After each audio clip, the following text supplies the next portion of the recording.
Welcome back to Bulletproof Mindset with myself and James, where today we go into a topic that is pretty close to home, and that is, are you too old to be lifting weights? Short answer, no, but listen to the episode to find out some really great talking points that we went into detail. As always, we might have diverted a little bit, but our goal is always to bulletproof your mind through health, fitness, and a wee bit of entertainment. So we hope you enjoy this episode. See you guys soon. See you guys soon. See you guys soon. You're sitting doing that.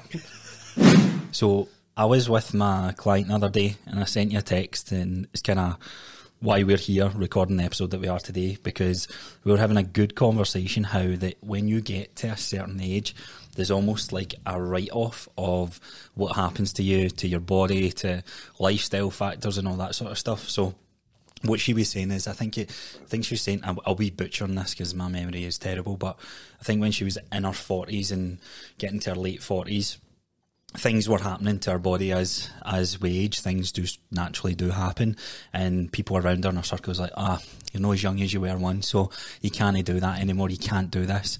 And it was when she was lifting, actually, she was lifting really great weights. She was squatting 70 kilo for 5. She was deadlifting like 70, 80 kilo as well, or 90 kilo. What age is she? She is, I don't know if I should share it. I think she's in her 50s, in her 50s, right, 60s. That's what you I don't need to like that. And coming into her 60s, actually. And she was basically saying all that, that it's kind of frustrating that you kind of do take it for granted when you're younger, don't you? Because when you're younger, you working out and your friends, mates working out just now, there's a little bit of a difference of how strong you are, how much more muscle mass you have.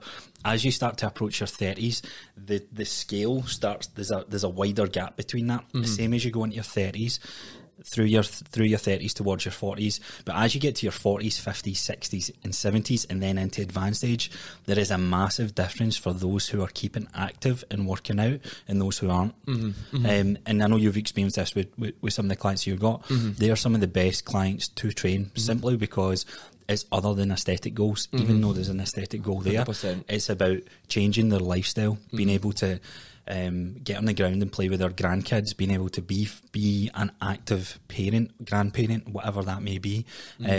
So that's what brought us on to this episode, to talk about, when is it too old to lift weights, or can you be too old to lift weights? Well, we spoke about it before, and we always say, who's your favourite client? Or what age is your favourite clients? And it usually ends up stemming to the older clients. And you're like, why? And it's like, they like to track everything. They like to make sure whatever you tell them, they'll do it, because they know that there's a purpose to this, and they know their end goal is just to feel better. Yeah. So if people's only end goal is to look good, they're tracking and they're logging, that quickly dies out. But for the older clients, it's no further. They've been through so many years of feeling shit, and it's got to a point where like they know, I need to change this now, or I'm gonna get to the age where I'm nearly in the grave and I've not felt good before then. Aye. You know what I mean? Aye, because I used to think, me growing up, grandparents wise, unfortunately I've got some step grandparents, but like my mum and dad, they died relatively young. Mum's mum died in her 50s. And my granddad passed away when he was in his 60s. Same with my dad's side. My gran and granddad there, like my granddad died in his 50s and my gran passed away in her early 60s. And to me, I thought that was old. The older you get, and you're like, wow, that's only 20, 30 years away. Like it's not a long time. But what's been great about the job that we both do is we're exposed to different walks of life. And I love it when you come across someone who is in their 60s and they're bossing it, they're beasting it.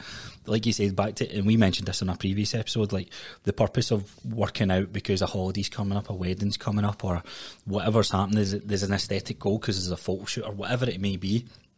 The passion for your training takes a slump as soon as that time frame passes. So the purpose behind it for people who are approaching the like later stages of their life, technically speaking. I thought that was when you get in the 50s, but life's only just beginning at that point. Like you've got so much more time that you can give yourself back from lifting weights. When you get into retiring age, then you've got that time to go out and enjoy yourself more than you ever had when you're our age. I know. Do you know what I mean? Obviously you try and enjoy yourself at our age, but you get to that age and you genuinely have all this time, whether it to spend with the grandkids or the kids, depending on how old you had kids. And then, but going forward, you're like, I'm going to be retired. I'm not feeling good. I'm not looking good. So why would you, like, how am I going to spend this time happily? Yeah. And then that's why the clients that come to us, they just change it. They just get into it so quickly and they're just so good to train. And you also just see them, they're like just so full of energy because they've just went from down here to up here because they know going into their 60s, 70s, they're going to have a much better life. It's only going to get better. So we'll go into a few points in a sec as to some of the benefits that you can get from lifting weights, no matter what age you are. Now, even if you are a young person in your 20s, I would highly suggest sticking to this episode and listening to some of these points, because we do take things for granted that we think, I'll work out later in life. And I think if you look at the stages of life, 20s is maybe farting about and finding the career path that you want to get on, finding out who your partner's going to be for your lifetime. 30s typically seem to be you're getting married and you're having kids, and when you have kids, lifestyle factors come in, so the inevitable weight gain, and then it comes into your 40s and it's like, right, I need to kind of change my body aesthetics and things like that, so people hammer the cardio and do all these stupid crash diets. Then when you get to your 50s, I feel that it's like, right, I'm going to just enjoy my life a wee bit better, but the quality of life isn't it's absolutely down. Now, we challenge everybody to think of, you've probably seen differences in someone who's 60, so two people who are 60, and one has got an active lifestyle with weight training, maybe even just working out in general, whether that's classes or running or whatever, and someone who's not done anything.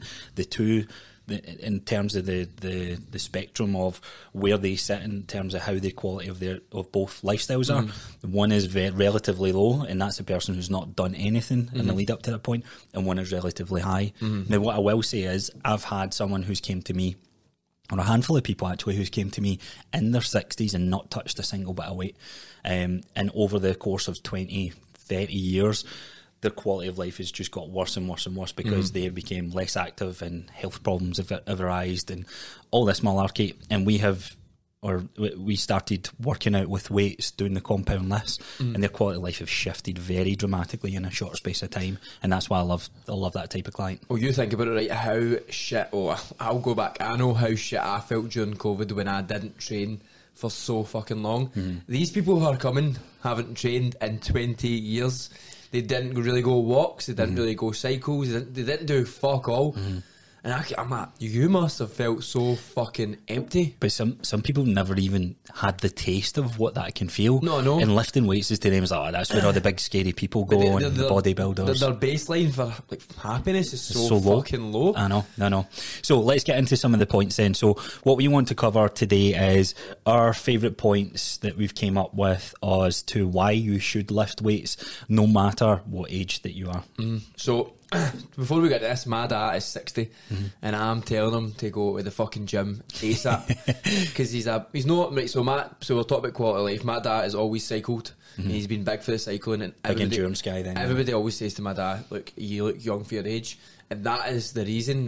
My dad's always been going up and going. Like, my dad could get 4 hours sleep and still get up and go, and that was just simply because he cycled all the time. Yeah. So he's getting 60, he's not getting out on the bike as much. I'm like, right, get any weight training? And he's like, no. And then I seen him the other day and he's like, oh, fuck my back. I think I'm getting a bad back. I was like, no, you're not getting a bad back. Because you're old? You've got weak everywhere else. Do you know what I mean? I'm like, fucking start to go to the fucking gym. Oh, no, but I think I'm going. I'm like, no, why don't you start? Because you get a bad back. And I said, you're only 60. I said, seeing you're 70, that bad back's going to get worse and worse and worse and worse. I'm like, just go to the gym and start lifting a wee bit of weights, and his quality of life will go for back down there to back up there, because he's always had that, and everybody's always went, you look good for your age. And like, so many people don't get that. Some people go, oh fuck man, he looks really old for his age. And this is our thing. When you see those people, you find out their age, you're like, whoa, I thought you were I thought you were in your 60s, 70s, and you're telling me you're 48. 50. Exactly. So like, it works both ways. There's two complete ends of the spectrum. So like you said there, so going on to the first point here then. So we're going to the first point. So weight training just gives you a better overall body composition, which in older age can be so rewarding, because most people, as we say, society, when you get to 50, 60, it's no a big massive deal for most people, because they're like, well, my life's not about going to the gym, it's about doing other priorities. But at the end of the day, if you spend 2 to 3 days for 45 minutes to an hour training, then your body composition will look better and you'll get compliments that most other old people won't get, and it'll be super rewarding. Because I know that my dad, even though it's not his body, it's like he's just overall, he just looks younger than he is. That makes him feel fucking really good to this day and age. And I know that, so one of my clients now, she was eating such low calories for so long, she was only doing some classes, she was out the gym for over a year, she's been with me for 5 weeks. I've got her up over 1,200 calories over what she was eating when she started in 5 weeks. Over 1,200. I have upped additionally. I've upped it, right? Slowly but surely, just reverse dieted. Yeah. Just over 200 a week. She's had compliments for her work. She's had compliments for our masseuse. She's had compliments for her husband, saying she looks better already. 5 weeks in. And see the smile she's got on her face, it's unbelievable. I love that. So like, somebody telling me and you, oh, you look good, it is a good feeling, but we're younger and we're used to gymming, we're used to being in shape, and those compliments become fewer and far apart. Between is the older you get, 100%. So for her, honestly, the smile on her face is unbelievable. I don't think, like, I know that, so I guess rewinding, we probably should have started this, like, we're saying that all of these things happen as you get older, and folk are probably listening going, the fuck they used to, you know? You get your health, no touch wood, no medical issues, none of that shit. But trust us, from the experience that we've got from training older clients, that please listen to what we say. If you fall into that category, do not give up on yourself. And as you said, the powerful message there is that those compliments, like, nothing. I can't imagine, like, because some of these people might have gone 5, 10, 15 years without this compliment, and then they hear it and they're like, wow. But see what you said on the body composition, I think that's more a byproduct of a little bit more muscle mass, because I can tell someone how they move, they look healthier. We spoke about this right early on one of the first 2 podcasts. Like, you can tell someone's healthy on their movement, on their mobility, and just how they carry themselves, because their posture's changed. And that's really what the benefit comes from. Oh, you look great. It's not that they've magically added 20 pounds of muscle mass in the 5 weeks. It's just the posture's better. I was going to say their shoulders are back, they're walking faster. You know, you can always tell when somebody's walking that wee bit faster. You're like, fuck man, they've got that bounce in them, and then you see people sluggishly walking. You're like, oh, fuck being like that. They're struggling. Do you know what I mean? So on to the next point then. So increases coordination and balance, and obviously as people get older, you're more at risk of falling or hitting your bone off something, and it's much easier to get an injury from there. So I know you've got a stat in this, but before we go into that, the falling one is something that is going to happen to everyone, no matter what age you are. There's going to be a night out, there's going to be something, there's going to be a curb that you didn't see and you kick it and then you trip over. The difference that one fall can make to someone's life is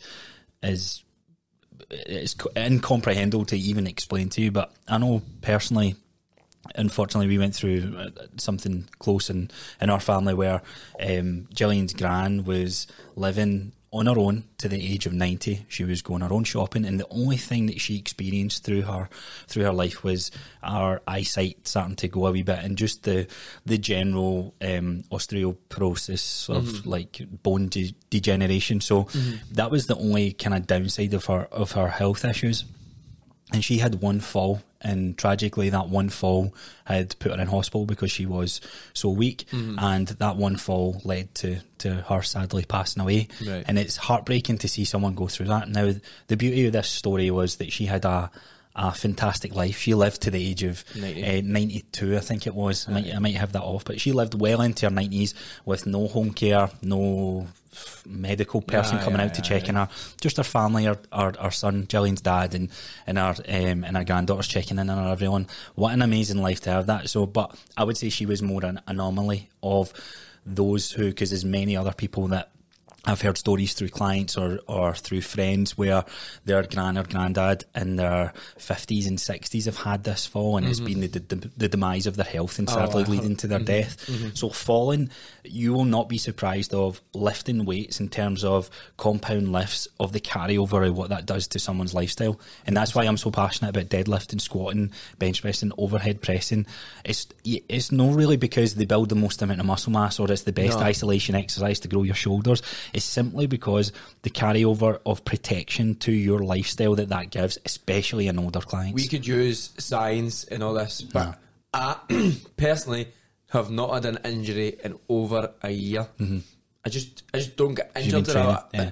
That's because we train squat, bench and deadlift, and also mobility, which is exactly how older clients should train. Yeah, and that's why, like, I got caught into that very early on in my 20s, and it's hard to communicate that to younger people because it's no sexy. It's no sexy fucking bending over and doing stretches and sitting, and then people kind of look at, and I had this conversation with my client Scott. Scott was like, maybe know the political correct term here, but he was like, look, if I used to do this when I was in my 20s, folk would be, because it was a bodybuilding gym he went to, people would be looking at me going, what are you doing? That's gay. That's for women. Like that sort of stuff. And that it's not the right mindset to have, but no. I've been really pushing hard against that grain. I know there's some people who kind of look at it and they'll be like, why are you doing a 15-20 minute warm-up? Is because I want to be training for as long as I can, because I know the value of what lifting weights can give me. So back to the point, like protecting yourself against that fall, there's going to be a slip, there's going to be a mishap. So if you have strong tendons and muscles around the major joints, you're not going to hurt yourself as much as what you would have if you didn't train. And also, if you've got to go to slip, you might be able to prevent it a lot more. Exactly. You're used to going. You've got your balance. Yeah, exactly. You're used to going into that sort of situation because you hip hinge, you squat in the daily. Walking lunges as well. That's why I love that single leg unilateral training, catching yourself off balance. Even what it does to your brain health as you get older, that stuff starts to deteriorate anyway. Now, so if you've got to fall and you've not got that brain health, you're just going to keep going because you're not in control of your body. Exactly. And just being that sharpness, it's hard to explain, but there's probably smarter, there's way more smarter people out there than us to communicate this message, but there is a sharpness that comes with that lifting, the kind of electrical currents that are sent all over our body, being able to squeeze and contract a muscle and be able to have home in on the connection to that muscle. There's nothing that does that better than lifting weights. And it's honestly that simple. Aye. You just need the big compounds, the squats, the deadlifts and the overhead presses, and then your mobility. So you want your shoulders, your hips and your ankles to be as flexible as you can get them. Do you know what I mean? There's nothing more to it. Exactly. Cool. Right, on to the next one. So obviously we're speaking about bones breaking and that, and obviously as you get older, osteoporosis is a bigger risk. I guess what is that for people first of all? That is just the breakdown in bone density as you get older. So as you slowly get older, your brains get a wee bit your bones get a wee bit brighter.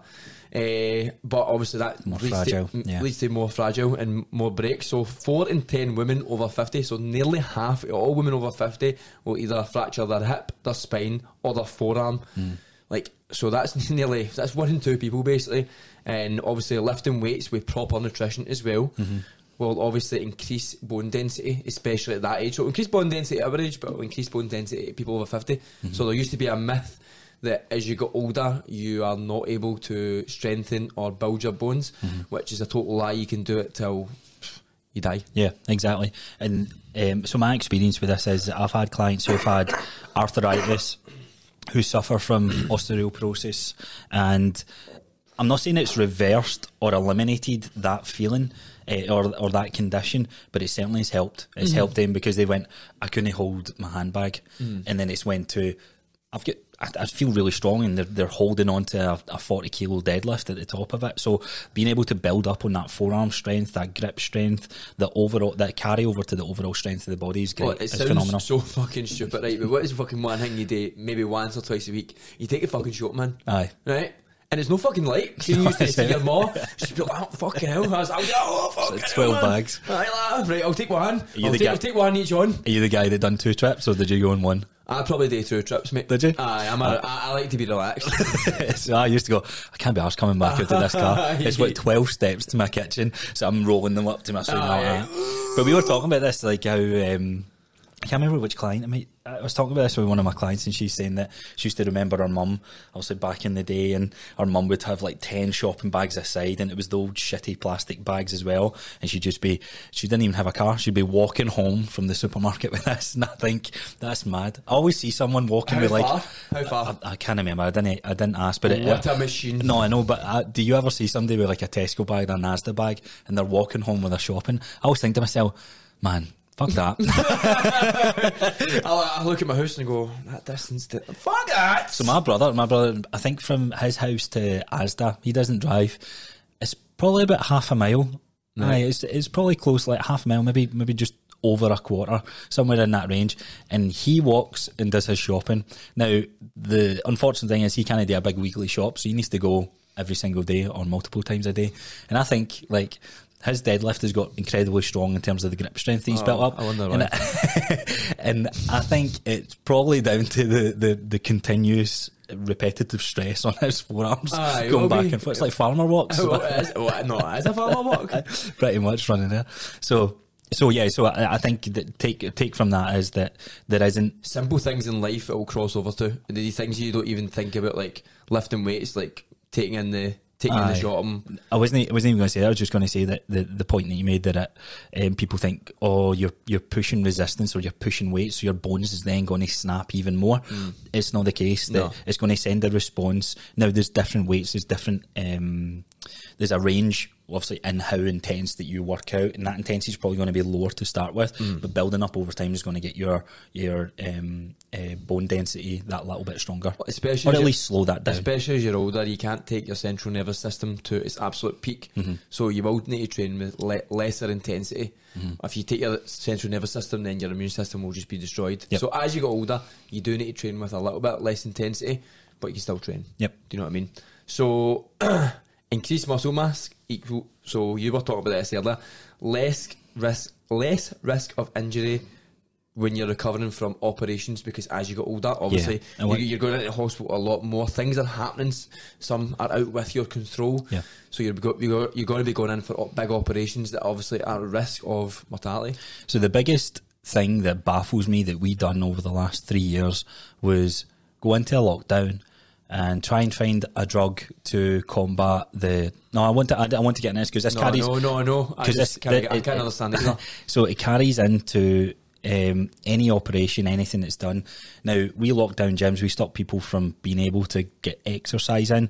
And exercise is proven to be one of the biggest shifts that you can make in reducing your risk of whatever it is that you're going through, whether it's an operation, whether it's COVID, whether it's cancer, whether any of those factors. Having more muscle mass on your body is a protection, or giving you that gives you a less of chance of potentially passing away from whatever it is that you're going through. And it baffles me that we had done that in the last couple of years. But lifting weights, don't think it like when we say muscle mass, my mind always jumps to this, so I'm assuming everyone else's has a tendency to do this. But when you say muscle mass, you think of the bodybuilders massive as fuck. Aye. But muscle mass, just having more muscle mass, whether it's 2 pounds, 3 pounds, 4 pounds, just a slight bit of muscle mass on your body. Like when you inevitably go through an operation, there's a recovery process, and you're sedentary for a set bit of time, and by default you're going to lose muscle. Muscle is going to atrophy as you get older anyway, as you start to move less. So the more muscle mass you have going into an operation, one, the quicker you bounce back from that process, and two, the less kind of feeble that you become as a person or as a human being, because of the work and the foundations that you put in. Now, it might be 6 weeks before an operation, it might be 10, it might be 12, it might be 16. Personally, I've done this through with Jillian's mum. Now, she went through several cosmetic operations after beating cancer, which is fantastic. And she came to train with me in the middle of that process. So after she got the all clear from having cancer, which was great, she was like, look, I want to change my lifestyle, I want to improve my quality of life. And I was hitting home with her that, look, your quality, like, I know you, because she was like, I want to lose a wee bit of weight, because she was like, I'm the biggest I've ever been, blah blah blah. And I was like, right, okay, I know that's your goal, but really your goal's not that. You've got a grandkid coming in the way in the next 12 weeks. And see, when I said that, her passion and spark working on that discipline to show up to those sessions, it changed because he's like, I'm not feeling that, I can't be bothered doing this. And look, there's always down days, and she had multiple down days, we all do, but that allowed her to get stronger and stronger over time, to a point where she couldn't even squat parallel, like squat down to get in a chair because of the pain that she would get in her knees. We eliminated that chronic pain from the work that we were doing, mobility and strength training, deadlifting, squatting, or doing variations of squats, which was great. Can I say one thing? See so many people who say they've got bad knees. You don't have fucking bad knees. You got fucking bad hips. Our ankles are fucking... Oh, my knees are so bad. But most people, right? So obviously there is problems with your knees, right? There is problems that people can have with their knees, but most people, I'd probably say about 90% of people, their problem isn't their knees. The problem's everything around about them. Yeah, and I think this is like, to touch on this point, that knee pain is probably another common thing that people get as they start to age. And going, when I think of my dad, like, he's been saying he's had knee pain for the last 12 years, and it generally, so your knee can only flex one way, right? And the two joints at the either end of that is your hip and your ankle, which is, if you look at the hip, is a ball and socket joint, so it can move in multiple ranges. Same with your ankle joint. So if there's restrictions at both those ends, there's applying pressure on that knee joint. Your knee's like it's like opening a door. Your knee can only open and close, and it's like someone trying to open that door but pull it up to the ceiling. So it's creating pressure on those hinges as such. And that's really where the knee pain stems from. But lifting weights, to your point, like if there's one thing, if you want to like not have like frozen shoulders or frozen knees or whatever it is they want to call it, like this is one of the best things that you can do. Absolutely. Training ranges of motion, full ranges of motion, or fullest that you can control initially, and then working on that. But in time, if you train for a year, you can get pretty close to your full active range of motion. You can reverse it if you're training properly. You should be able to reverse it. Now, some people have very extensive operations that do cause restrictions in what they're able to do. But what I would say with that is do what you can. So, like, there'll always be something you can do to strengthen the range of motion that you have access to. 100%. So the next thing we're going to go into is obviously mental health is such a big thing for the younger generation these days. It's spoke about so much, but I think especially if I look at my dad and all that, and I don't know about your mum and dad, but they were always taught to just put on a brave face. We're woke as a generation. We're more in touch with our feelings, but more in touch, but probably sometimes too in touch. But they are like the total opposite, where they're just told to get up and get on with it. But I mean, you can see so many people who are older, 50, 60, 70, and they look sad. And so that's because their hormone levels are so low because they're not doing anything. And, you know, it's sad to see that these people are sad, and obviously they're in that generation. You just keep going. Keep pushing through. I think there's also a lonely part to it, because a lot of people, like I said, my gran and grandparents, they're passing away in their 50s and 60s. If you live by your 50s and 60s, your close friends and family are passing away. And luckily, like, I've not had to go through like a close family member, like as close as my parents or friend passing away, and that's going to happen at some point. And I can't imagine that happening on a regular basis. I know friends, and even some of Jillian's family, where they are friends in their circle. It's literally one year it was one best friend, the next year it was another best friend, the next year, and it was like, I've no friends anymore. Like, so what that does to, like, I can't imagine the suffering. They've obviously been so much. Like, we're 20 odd, so we've only been through 20 odd years, but as you get older and you're in your 30s, I'm sure it feels like another 20 years of stuff's happened, and then another 20 years of stuff. So going to the gym, it will increase your hormone levels, increase your endorphins in ways that probably you would never think of, because obviously as a man especially, your testosterone is going to drop significantly in your 40s and 50s. But if you train 2 to 3 times a week, it will get close to where it has been, as long as you're training with decent intensity, with decent rest and recovery. Yeah, not overtraining as well, because that can go the opposite way. Obviously, as you get older, you seriously need to not overtrain. But so many, you just see them, you know the people who I'm talking about, you just see them go, they're not actually feeling that good. They're not tuned in. They're just pushing through. Aye. And the thing is, as well, it's almost like an outlet. Now, mental health is such a complex subject, but it doesn't negate or fix maybe any of the root causes of that, and that's where you would maybe need to seek help with other aspects of your life. However, it can be a good tool, a good free tool to some extent to start with, or an inexpensive tool to start with, because it can really change the the like you said, the promote more youth hormones. It's a very youth hormone promotion in terms of like how your skin, your nails, and your hair feels, because you're strengthening your immune system, you're strengthening your bone density, you're strengthening your heart health and muscular endurance and all that good stuff. So. As well as the discipline as well, because as you get older, and as you say, if you're losing your friends, that gives you something to do. As you say, so many people just sit and they just don't do much, you know, unless they've got grandkids who are like raring to go all the time. Well, look at it this way, like with the grandkids scenario, I'm sure there's many people that fall into this strategy where they look after their grandkids and they're like, I'm sore, I can't do this. Oh, aye, and then what does that do to your mental health? So if when we said in a previous point, to get yourself more resilient or more able to do more things than what you currently are doing, lifting weights is a good option, because then you can play about with your grandkids longer for longer periods of time, and then you don't have that initial barrier that you feel like it. I guess I would imagine there's a bit of I feel like a failure if I can't do this. I don't know how some grandparents done it like 20, 30, 40 years ago, because they looked after like 10 kids. They just pushed through though. They had a different mindset, you know what I mean? It was like, especially Catholic parents, like they were. I didn't, this is separate, but I didn't really know like how many people, brothers and sisters there were, like big families from like Catholic families. I don't know what it is. Like, what do you mean? Like, maybe not get into it, but like, I guess it's different ways of being raised. But I always find that when it comes with a Catholic background, they've always got like 10 brothers or sisters. Aye, they're pure family oriented. Yeah. You know what but I mean? that fell to one grandparent, and I'm thinking, how the fuck did they do that? That's mad. They did not. See, to be fair, my stepmom, she's a Catholic, and her family, they are like so like no, just massive. Like all the Waynes are always in the one house all the time, so they'll go bring him up. And as you say, like, I see why I'm like, fucking hell, man. I'm struggling. my two nieces are there. I'm like, half an hour. I'm like, fucking, Right, how the fuck do you fucking do this? I know. And look, this won't fix. It's still going to be hard to look after kids for sure. Yeah, it's definitely. But you might be able to, if they want to say and go and play football, you'll be able to play football for a wee bit longer. You want to be involved with the activities. I think is the point to get on. Definitely. So the last thing, and obviously there's so many things out there that you can do to better your mental health, to better your physical health.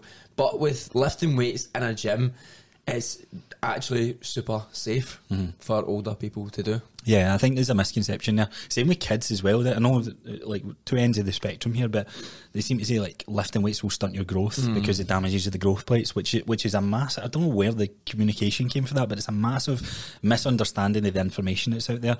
But equally at the other end, like, you see videos of people on a leg press and their knee snap or on a squat rack. If anybody's ever seen those videos, if you haven't, don't look it up, because the noise haunts you for the rest of your life. I can actually hear the snapping the guy's knees, the functionality, but that's not because of the weight training. That's because of maybe the stupidity of the technique and training that's led up to that point for that individual. So if you're going to lift weights, it is a relatively safe. It is, in fact, there's no relatively. It is a safe way to train and to exercise when you compare it to these high bouts of cardio, the high intensity classes, the fucking bullshit CrossFit scenario. So lifting weights in a safe manner, you get to control all aspects of that. You get to control the intensity, the volume, and also the technique that you run through that with. So there's exercises that have quote unquote more risk than others, or more things to be aware of than others, but that's the beauty of it. You can piece that together and find what works for you. Put it this way, it's safe if you're not a fucking idiot. Don't be a fucking dafty. And I think the main thing that I would say, especially older people, don't go into a gym and watch other people do exercises and then copy them. Aye. So many people, like, it's mainly older clients. Obviously younger clients do this and they'll go, I seen them deadlift like that, so I started doing it. I was like, but you don't know the lifting cues that they're doing. But I thought I'd just do it. And I was like, well, you're just going to end up fucked. Do you know what I mean? Like, they just go, right, if that young person with the muscles is doing it, then if I do it, then it's going to work. Like, you know what I mean? That's actually a good point that we never put on our list, but looking at the people who look the best don't always know the best. That is one of the worst things you can do. Actually finding the more people that I speak to in the fitness space, the smart ones and the guys with the knowledge and the right coaching goes, they're not always the best person that's in the shape, if that makes sense. So I think that keep yourself to yourself. Don't compare yourself to others, because everyone's going to be different. Even as vast of 100 people in the gym, there could be 100 different varieties of each person's circumstance and why they're lifting in that particular way. Even with the same exercise, I would go as far as saying that. So we've got a long way to go with the content side of things, but this will be a certainly something we piece together for helping you guys, putting some free content out there. But if you do fall into this category and you're looking to potentially or you don't know where to start and you wouldn't even know, give one of us a shout. We'd be happy to coach you and take you through that process for sure. Happily, I don't know what it is about the older clients, but they're just a joy to train.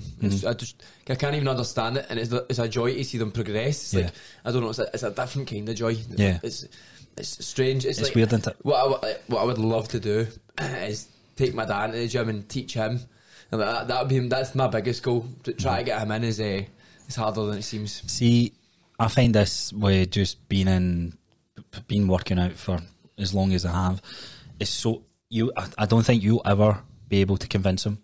But one thing, the point I'm trying to get to is that's maybe a wee bit heartbreaking, because you know all the benefits it does. You want him to live a long life. You can't even fathom your bloody parents passing away, and I'm the same with this. But the best thing that you can do to try and persuade any family member to get into the gym is to be a billboard for that gym. So work out with good principles. So changing the mindset from, okay, you want to look good, but be healthy, be strong.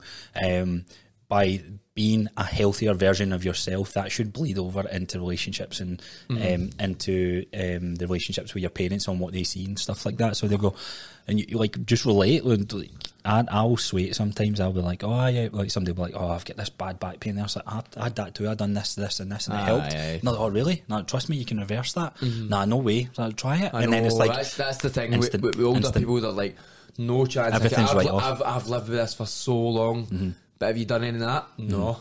Now, if you're dealing with pain, obviously we're not doctors, but you should seek expert advice. However, one thing that I've getting really frustrated with some fucking medical advice that's given out there is, don't move. You've done something, don't move. I've had a separate story. I had a lady who told that she'll never be able to gain flexion in her big toe because I think she broke it. I can't remember what she actually done. And I was like, all right, we'll just be mindful. Let us know pain rating out of 10. Don't let it go by a 5. All this sort of stuff. And we started training. And she came running into the gym one day. I think a couple of weeks working out. And she's like, I can move my toe. And I was like, what? She was like, I can move my toe. And she was so fucking like bamboozled of, I can't believe this. I can move my toe. But her frustration was then, Liz, why did that guy tell me 10 years ago I would never be able to do this? And the way I had to kind of explain it to her is like, you're going to have experts in different fields, and like any field, there's going to be good opinions and bad opinions. The best that you can do is seek multiple different opinions and then kind of try it for yourself. But what I'm seeing is, I think that we can gain a wee bit more flexion back in the foot. And all that sort of stuff. So 100% you can. So I was a younger client though, and she said my ankle's been goosed for ages. And I was like, right, I'm just going to take you through a full range of motion on split squats and squats. And she's like, right. 3 weeks later, she came in, she's like, I can move my ankle. I'm like, oh, no way. I'm like taking things through a full range of motion. And see, to be honest with you, I was sitting like, I don't actually know if this is going to work. But you're like, I don't even know what I've done. No, but I was like, but the principles of getting your joints moving better are just going through a full range of motion. And I just got her to do that, and her ankle was fixed. I know. I didn't even daring, but that's like that. If you're older, all you need to do is move. Exactly. Movement is medicine. And I remember putting that quote. It's like, well, it's not really like, but full range of movement, maybe tweak it a wee bit, full range of movement is generally medicine for your body. 100%. And if you can be in control of that, it's going to serve you far better. Definitely. Cool. Right, I think that wraps up today's episode. Perfect. As always, guys, thanks very much for the support that you guys are giving. If you're finding us for the first time as well, we'd really appreciate it if you can give it a like if you're watching it on YouTube. Shout us out on Spotify as well, or even reach out to our Instagram. So you can find us on Instagram at Bulletproof Mindset UK. You can find me at Coach Crosser. And you find me at Raw Gym Fit. Honestly, we love all the support. Anybody who comes up to us in person, it's fucking amazing. Anybody who comments, anybody who sends a message, it's absolutely fantastic. And obviously, we're right now we're picking the topics of conversation. But if you want us to talk about anything, go into anything, fire as a message. And we'll definitely get in it. Cool. So we'll see you guys next time. Have a nice day.